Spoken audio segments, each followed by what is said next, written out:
Merci Madame la Présidente. On va essayer d'aborder cette conférence et on va voir essentiellement le principal vaccination en pneumologie. Notre plan sera le suivant. Donc on va voir la vaccination contre la tuberculose et contre la grippe. Ensuite on va s'étaler un peu plus pour parler de la vaccination contre le pneumocoque. Alors, pour la vaccination contre la tuberculose, on peut donc résumer ça en fait en deux méta-analyses. Cette première méta-analyse déjà qui nous montre que l'apport de la vaccination pour la prévention de l'infection tuberculeuse est médiocre, 16% seulement, avec un peu non significatif, mais également pour la prévention de la tuberculose active également, c'est toujours non significatif. Mais son apport en fait dans la prévention de tuberculose grave, c'est-à-dire méningite et miliaire, il est important, en particulier dans cette méta-analyse-là. On voit donc dans cette méta-analyse qui comporte SUCC, donc contrôlé et randomisé, ça permet de réduire, si vous voulez, la forme grave de tuberculose de 85%. En effet, si on voit donc cette méta-analyse, on voit parmi donc les 6 études, il y a 4 déjà études qui montrent un apport significatif de la vaccination sur la diminution de méningite et de la miliaire tuberculeuse. Ceci est vrai en fait pour les 3 vaccinations, types de vaccination qui existent donc dans le monde, aussi bien le vaccin russe, le vaccin serbe et le vaccin japonais. On note que la réduction donc de méningite est significative pour les 3 types de vaccins. Alors maintenant la vaccination contre la grippe. Le vaccin actuellement donc utilisé donc en pneumologie pour le BPCO essentiellement, c'est un vaccin donc intramusculaire. C'est un vaccin trivalent qui comporte 2 souches A qui sont les souches H1N1 et H3N2. Et là, selon bien sûr la grippe saisonnière, on voit bien sûr que ces souches, par exemple lors de la période 2013-2014 en France, on note que les souches qui prédominent c'est les souches donc A là, mais également le H1, donc H1N1, mais également les souches A, H3 également N2 et les souches B également, elle est prédominante aussi.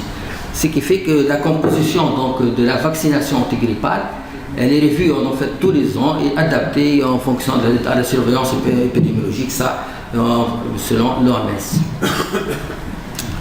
En fait, l'apport de la vaccination antigrippale chez les patients atteints de BPCO est peut-être résumé dans cette revue récente en juin 2018.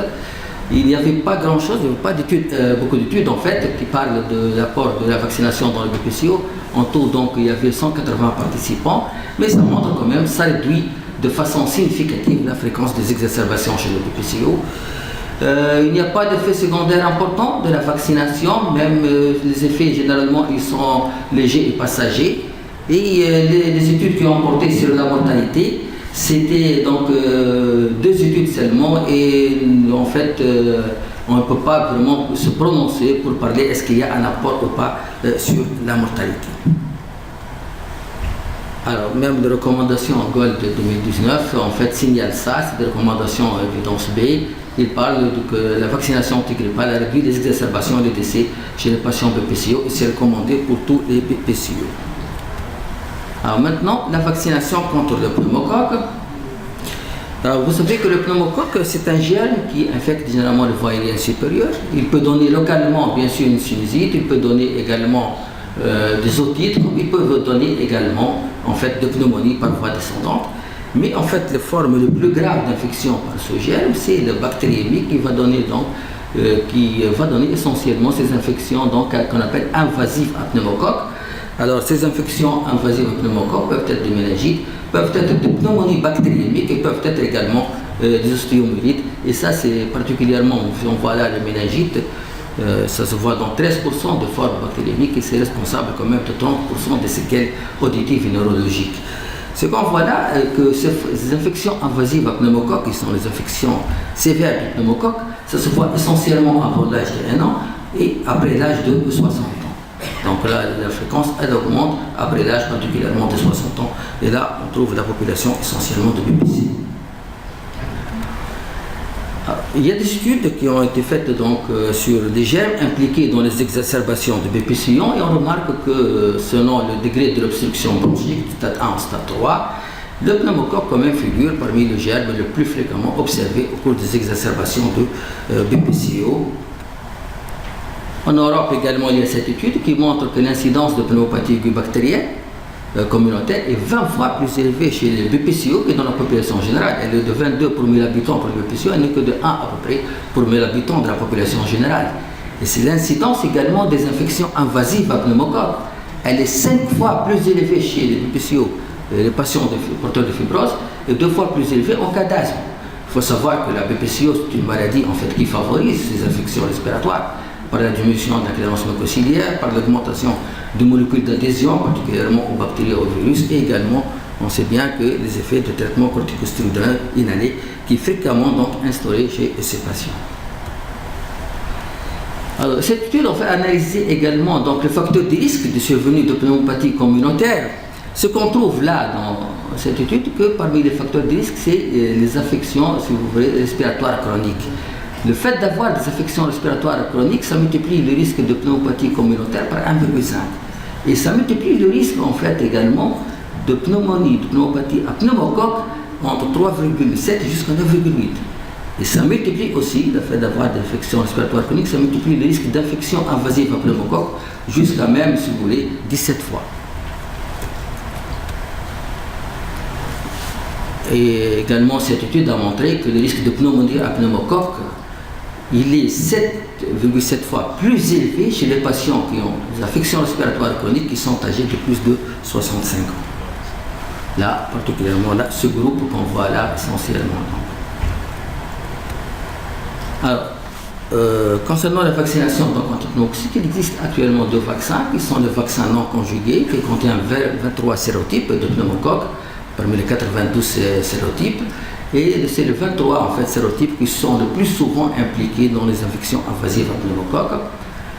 Et le vaccin, on a un deuxième vaccin qui est le vaccin conjugué, qui est actuellement 13 valents, mais on a eu avant bien sûr le vaccin 7 valents et 10 valents. Actuellement, c'est un vaccin qui contient 13 sérotypes et ce vaccin a en commun 12 sérotypes en commun avec le vaccin conjugué 23 valents. Alors, ces 2 vaccins, en fait, ils ont des mécanismes immunologiques différents. Alors, le premier donc, vaccin, on a parlé que c'est un vaccin non conjugué, c'est-à-dire que en fait, le sérotype, qui est l'antigène capsulaire et l'antigène polysaccharidique, il n'est pas porté par une protéine. Par contre, en cas de vaccin, lorsqu'on parle de vaccin conjugué, le sérotype, qui est l'antigène polysaccharidique, il est porté par une protéine. La réponse immunitaire va être différente dans les 2 situations. Si on prend la première situation, c'est-à-dire ce vaccin qui n'est pas non conjugué, il n'est pas porté par une protéine. Alors, en cas de fixation, bien sûr, de cet antigène sur les lymphocytes B, ça va induire quoi en fait cette fixation de l'antigène va provoquer tout d'abord une différenciation de ces lymphocytes B en plasmocytes. Et ces plasmocytes, bien sûr, vont sécréter les immunoglobulines qui sont indispensables pour la réponse immunitaire. Alors, en fait, lorsque ces lymphocytes B se transforment, si vous voulez, en plasmocytes, il va y avoir une déplétion, une diminution de ce nombre de lymphocytes B. Et bien sûr, ce nombre va diminuer, c'est-à-dire au cours de la prochaine vaccination, ce nombre de lymphocytes B. Mais lorsque l'antigène est encore polysaccharide, cet antigène polysaccharidique, il est porté par une protéine. La réponse immunitaire, elle est différente, c'est-à-dire qu'elle est différente. Donc, l'antigène à ce moment-là, il va être, si vous voulez, donc incorporé à l'intérieur du lymphocyte B et présenté au lymphocyte T. Et la réponse ne sera pas lymphocyte B dépendant, mais elle sera T dépendant. Lorsque la réponse est dépendante, elle va induire donc 2 choses. Tout d'abord, première chose, qu'il va y avoir tout d'abord un certain nombre, mais ce nombre important, disons même, de lymphocytes B qui va se transformer en plasmocytes et qui va donc sécréter les anticorps qui sont responsables de la défense immunitaire, on l'a dit, mais également un nombre de lymphocytes B va se transformer en lymphocytes mémoire et ces lymphocytes mémoire donc, vont se multiplier pour compenser en fait ce nombre de lymphocytes B qui s'est transformé en plasmocytes. La conséquence au cours d'une prochaine vaccination, dans le premier cas où le vaccin par exemple ne pas, c'est-à-dire porté par une protéine non conjuguée, dans le premier cas, la déplétion, si vous voulez, la diminution de ce nombre de lymphocytes B qui se transforment en plasmocytes, on va trouver un nombre plus faible de lymphocytes B et par conséquent la réponse immunitaire sera faible.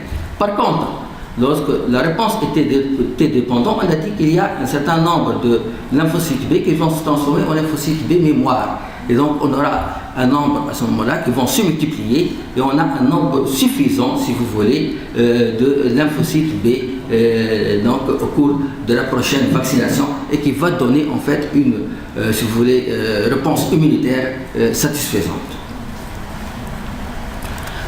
En fait, cette étude résume bien la situation. Alors, cette étude, on a 3 bras dans cette étude, 3 groupes de patients. Un premier groupe, il est vacciné par un vaccin donc conjugué, et puis une année après, on va le vacciner également par un vaccin conjugué. Un deuxième groupe qui sera vacciné par un vaccin conjugué, deuxième fois, on va le vacciner par un vaccin non conjugué, et un troisième groupe qui va être au départ vacciné par un vaccin non conjugué, ensuite on va donner un vaccin conjugué. Alors, on voit la différence un peu. Lorsqu'on vaccine la première fois par un vaccin conjugué, tout d'abord, on voit le taux des anticorps, quand même, il est relativement élevé, ce taux des anticorps, il est 17,1. Par contre, lorsqu'on vaccine par un vaccin non conjugué, on voit que le taux des anticorps, il remonte, mais pas, c'est-à-dire un taux plus faible que par le vaccin conjugué. Donc, par le vaccin conjugué, si vous voulez qu'on obtient un taux des anticorps relativement 2 fois plus élevé. En fait, le plus important, c'est ici, lorsqu'on vaccine la première fois par un vaccin conjugué et on vaccine la deuxième fois soit par un vaccin conjugué soit par un vaccin non conjugué, on voit que le taux des anticorps en fait, lorsqu'on vaccine la première fois par un vaccin, si vous voulez, donc conjugué, il reste relativement élevé, c'est-à-dire comparativement à la première vaccination, c'est relativement élevé pour permettre une réponse immunitaire suffisante. Mais lorsqu'on commence le vaccin par un vaccin non conjugué et on donne la première fois un vaccin conjugué, on voit que la deuxième fois, on va avoir un taux effondré de anticorps. De ce fait, en fait, on doit commencer la vaccination par un vaccin conjugué. En fait, il y a une supériorité immunologique de l'immunogénicité du vaccin conjugué par rapport au vaccin non conjugué, et là c'est démontré dans plusieurs études. Dans cette étude, on voit par exemple le taux par exemple de immunoglobulines qui remonte en cas de vaccin conjugué comparativement au vaccin non conjugué. Le taux est plus élevé, nettement plus élevé, au moins pour 5 sérotypes. De même, dans cette étude, on remarque que le taux également, lorsqu'on vaccine par un vaccin conjugué comparativement au vaccin non conjugué, que le taux également remonte de façon beaucoup plus importante. Et le taux remonte de 1,5 jusqu'à 9,6 fois. Il est plus élevé, le taux des anticorps. Également, ce qu'on appelle l'index d'opsonophagocytose, c'est un index en fait de destruction, si vous voulez, de l'antigène. Cette étude montre qu'il y a également l'index d'opsonophagocytose, il est plus élevé également lorsqu'on utilise le vaccin conjugué comparativement au vaccin non conjugué. Par exemple, là, on voit dans cette étude, on a utilisé donc là le vaccin non conjugué et ici le vaccin conjugué. Donc, au départ, on a des taux à peu près, donc, si vous voulez, d'index d'opsonophagocytose à peu près équivalents. Mais après, si vous voulez, donc, après un mois de vaccination, on remarque, si vous voulez, que l'index d'opsonophagocytose, lorsqu'on vaccine par un vaccin donc, non conjugué, il augmente, mais cette augmentation, si vous voulez, un mois après le vaccin conjugué, est nettement plus élevée, donc, comparativement aux deux taux. Alors, quel est l'apport maintenant de cette vaccination, particulièrement dans l'infection la plus fréquente, qui est la PPCO? On remarque concernant le décès, on va commencer par le vaccin non conjugué. Il n'y a pas de différence en fait entre le sujet vacciné et non vacciné dans cette étude. Et de même aussi dans cette étude, on remarque qu'il n'y a pas de différence entre le nombre de décès dans les deux, si vous voulez, bras. Est-ce que ça apporte quelque chose, le vaccin donc, conjugué concernant le taux de décès? Là, cette étude elle est faite à peu près de 84 000 patients, dont 8 000 sont porteurs d'affections respiratoires chroniques Et on voit là que le taux de décès également n'est pas significatif. Alors, maintenant, est-ce que ça apporte quelque chose pour réduire le nombre de pneumonies? Alors, on commence par le vaccin non conjugué. Là, c'est une étude classique qui est souvent signalée dans le GOLD qui montre qu'il n'y a pas de différence entre les sujets vaccinés et non vaccinés sur, bien sûr, la réduction du nombre de pneumonies. Mais lorsqu'on voit dans cette étude, en fait, les patients qui ont un VMS inférieur à 40%, on voit que ceux qui ont un VMS inférieur à 40%, ils ont donc un nombre plus réduit, si vous voulez, de pneumonie. De même, lorsque le sujet est âgé, les sujets sont âgés de moins de 65 ans, il y a une différence significative également qu'on voit là entre les sujets vaccinés et non vaccinés. Donc, le fait, en fait, d'avoir un âge supérieur ou égal à 65 ans, ça augmente l'efficacité vaccinale de 76%, le VMS inférieur à 40%, l'efficacité vaccinale de 48%, et également cette efficacité vaccinale lorsque le sujet est âgé de moins de 65 ans et un VMS inférieur à 40%, elle est de 91%.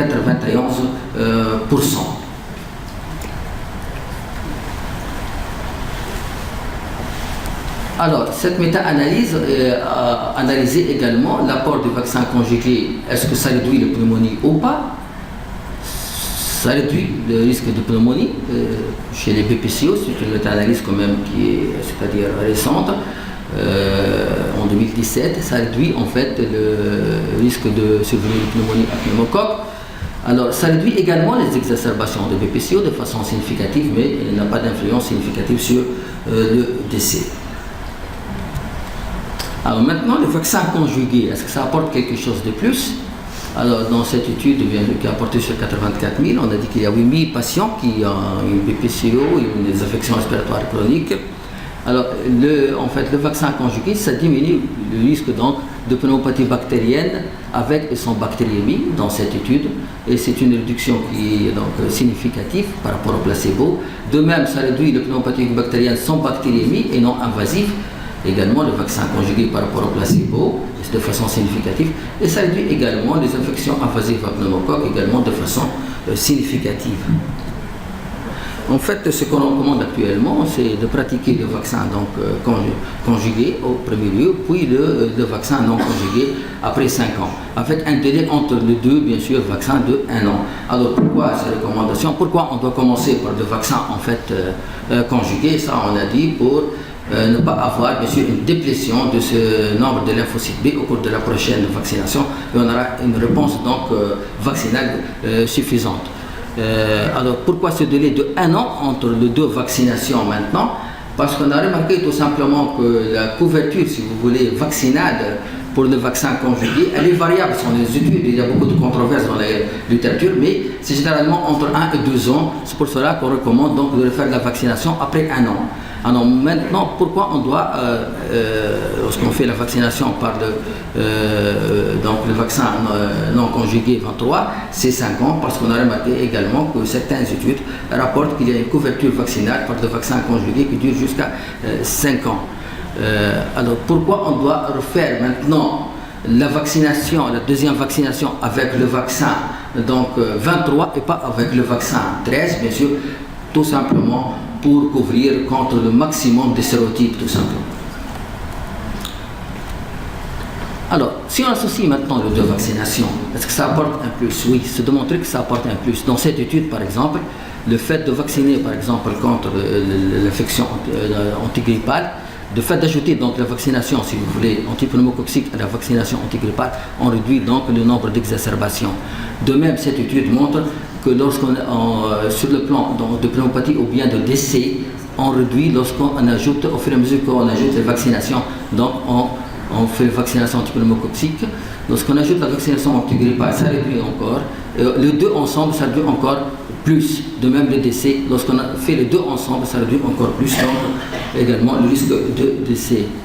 Cette étude également montre que les sujets BPCO qui sont vaccinés, il y a beaucoup moins, bien sûr, nombre d'hospitalisations, donc nombre d'hospitalisations beaucoup moins que les sujets non vaccinés. De même, les recours aux urgences aussi, les sujets vaccinés, si vous voulez, ils ont moins de recours aux urgences par rapport aux sujets, bien sûr, non vaccinés.